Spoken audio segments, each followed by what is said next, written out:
महाराज जी, ये हम सभी के लिए गौरव का विषय है कि गुणायतन परिवार की ओर से विद्या प्रमाण गुरुकुलम का प्रवेश महोत्सव यहाँ आयोजित किया जा रहा है कल से, और इसकी बहुत सारी विशेषताएं हैं जो आपके द्वारा अनेक अवसरों पर बताई जा चुकी हैं।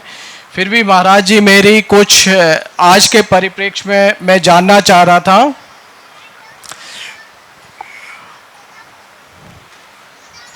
महाराज जी, मैं जानना चाह रहा था ये गुरुकुल की क्या अवधारणा है और भारतीय संस्कृति में गुरुकुल कितने पुराने रहे हैं। आप थोड़ा फिर से बोलो, हम व्यस्त थे। हाँ जी, नमोस्तु महाराज जी।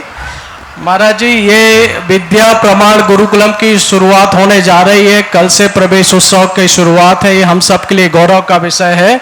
और महाराज जी, मैं इस संबंध में ये जानना चाह रहा था कि गुरुकुल की क्या अवधारणा रही है और आधुनिक समय के परिप्रेक्ष्य में इसके जो भी गुण विशेष रहते हैं उनको हम कैसे समावेश कर रहे हैं।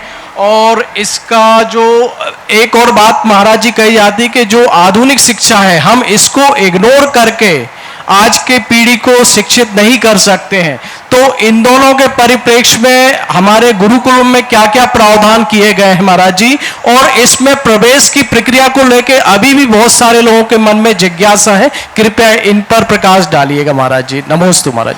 देखिए, गुरुकुल की अवधारणा भारत की बड़ी पुरातन अवधारणा है और मौलिक अवधारणा है। भारत में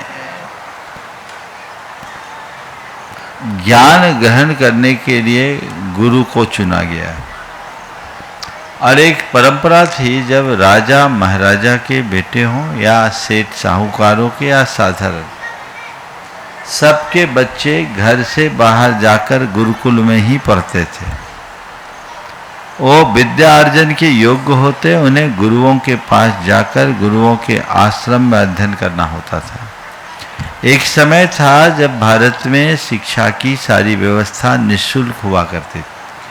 वहाँ किताबें नहीं पढ़ाया जाता था, केवल किताबें नहीं पढ़ाई जाती थी, वहाँ उन्हें जीवन की सीख दी जाती थी। और वहाँ से वे पढ़कर नहीं निकलते, पक कर निकलते थे, अनुभव संपन्न होकर निकलते थे, और वे कला गुणों में संपन्न होकर आते थे।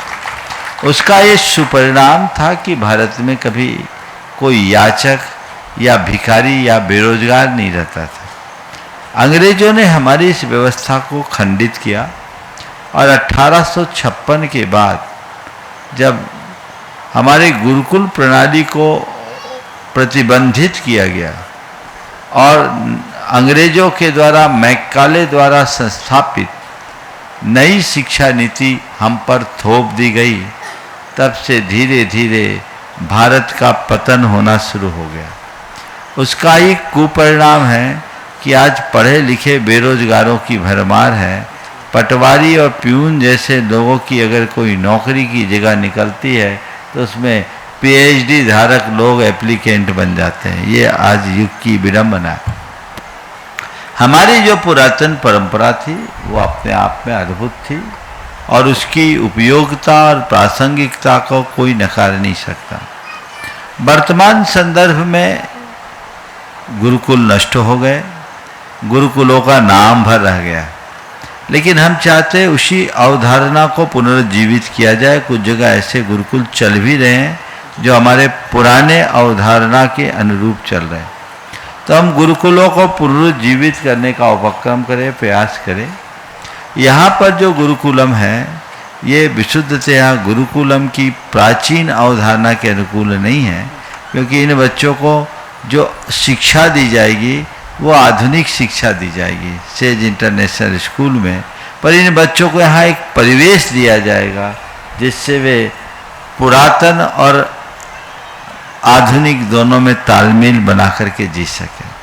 हालांकि मेरा मानना है कि अगर आज के समय में गुरुकुल की पुरानी अवधारणा को जागृत किया जाए, पुनर्स्थापित किया जाए और पुरानी शिक्षा पद्धति में टेक्नोलॉजी और भाषा को और जोड़ दिया जाए, तो हमारे बच्चे आज पुरातन शिक्षा से और ज़्यादा अधुनातन बन सकते हैं, इसमें कोई संशय नहीं। उसके लिए प्रयास करना चाहिए। उससे बच्चों में मूल्यपरक शिक्षा और बोध प्रकट होता है।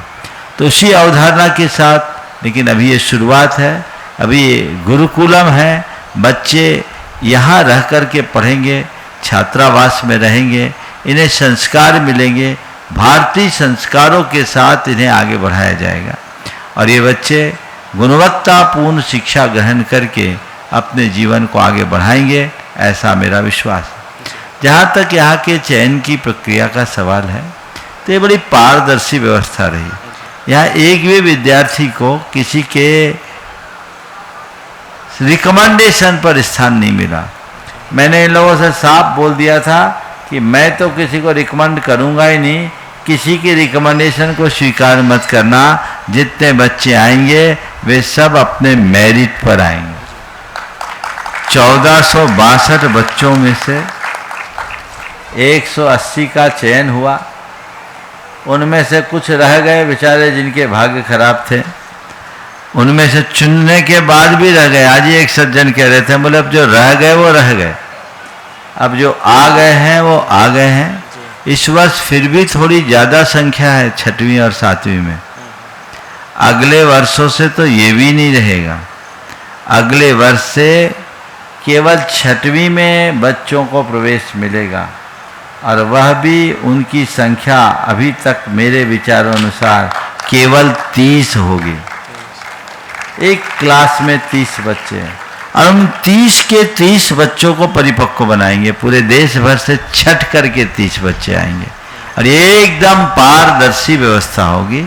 इसलिए इसमें कुछ सोचने जैसी बात नहीं है।